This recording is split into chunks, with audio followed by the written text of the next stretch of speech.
Sailor's Dance is a fairly easy piece. It's pretty easy to get, and it's very accessible to young students. However, young students are unpredictable, and sometimes they do unpredictable things. If you're playing a spring concert or something where the students don't have a lot of on-stage experience, they could be even more unpredictable.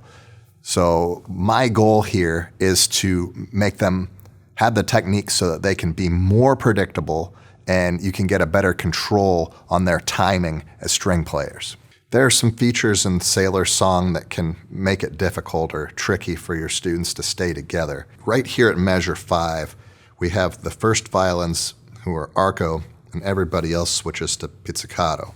There's this 2-bar transition here, and then the A theme starts here at measure 7, and the first violins will play the A theme, and you will just pray to every god you know that everybody just stays together in the pizzicato and doesn't rush, and we don't get a separation in between the first violin parts and everybody else. The students have to be accountable to the beat, and they have to be able to internalize the beat for them to stay together.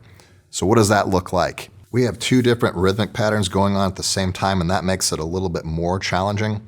What I like to do is teach this homogeneously so that the students can learn both parts. It helps them to learn what the other people are doing. You know, the high strings learn what the low strings are doing and vice versa. And it also gets them to learn both rhythmic modalities. In either case, they're playing patterns of 2 rests and 2 quarter notes, but they're just at different times. So either the 2 rests are on 4 and 1, and then we play on 2, 3, or we play on 1, rest on 2, 3, play on 4, 1. So it's 2 rests and 2 pizzicato notes every time. So what tends to happen is that the students tend to rush. Rests make the orchestras rush, and pizzicato makes the orchestras rush. Every orchestra rushes when they play pizzicato. So how do we prevent that from happening?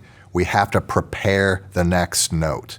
We can't just hope that it's going to be at the right time. We have to prepare the next note, and we have to internalize the beat ourselves so that when we're doing the techniques, we release the string at the right time. I wrote this teaching companion to help orchestras with Sailor Song, and it has a bunch of rote techniques in here that you can use with your students so that they have the best technique to be able to play Sailor Song very well. And one thing that I address in here are these pizzicato parts. The first pizzicato exercise that I have the students do does not appear the way it's written here in Sailor Song. The rests are on beat 1 and beat 2, and they play on beat 3 and beat 4. But I think it's important because we have the setup before the note. So we have a grab, pull, and then we release here, and we play again. Grab, pull, play, play. So the students have something to do in every rest. So there's action occurring here. The exercise is play it, say it. So when they're playing, they should say, grab, pull, pits, pits, grab, pull, pits, pits. And that's going to keep them together. It's going to fill these rests with action, both with our speech and our technique. Now, when we play in the concert, we're not going to be saying it. We're just going to be using the technique, but hopefully they'll internalize the grab, pull. Exercise 2, they'll need to grab, pull before they play the first note. So if you count them off, 1, 2, grab, pull, pits, grab, pull, pits, pits, grab, pull, pits, pits, etc. Again, play it, say it. Exercise number 3 is what the high strings play. So we'll have to grab, if you count them off, 1, 2, 3, grab, pull, pits, pits, grab, pull, pits, pits, grab, pull, pits, pits, and so on. These exercises are to be played again and again at varying tempos, played as slow as you need to so that they can play the correct technique. Every time you see a different exercise, don't just play through it like a concert piece where you play it from measure 1 to the end. That's not how you take advantage of this. You refine each exercise over and over again, and you woodshed it. Now, once they have that technique, when we go back to measure 5, they know to grab, pull here, and they got to do a quick grab, pull, and then grab, pull, pits, pits.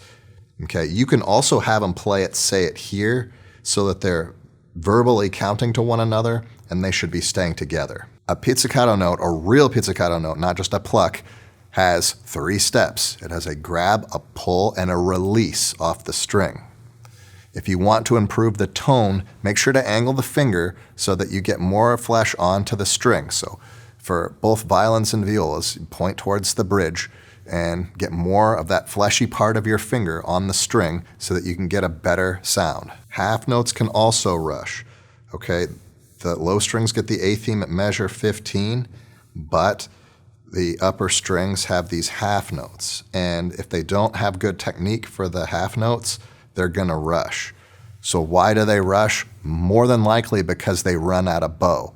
There's a lot of beginning players that tend to play exclusively in the upper half of the bow, and that might not be enough bow to have good tone when they're playing half notes, particularly if you're playing under tempo. So what happens when they run out of bow and they get to the tip and they've got no place else to go? Well, they just change bows and start going back towards the frog. Of course, that's naturally what you do, right?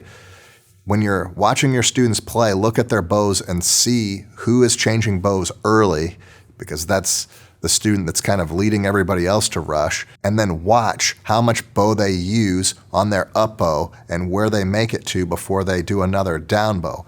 And try to get them to play in the lower half. If they can't play in the lower half, it's probably because of a bad bow hold. It's probably because their thumbs are like this instead of like this.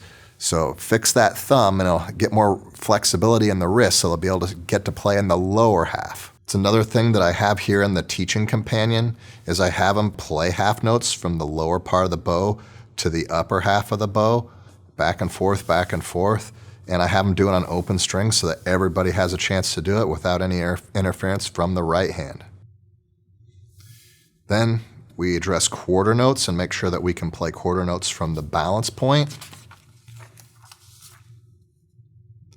And of course, we want to play eighth notes in the middle of our bow. Then we can start mixing up our rhythms. Either this way, half, quarter, quarter, or quarter, quarter, quarter, eighth, eighth, or 1 quarter and 2 eighth notes, like the rhythm that we have at the end of Sailor's Song in the last 4 measures.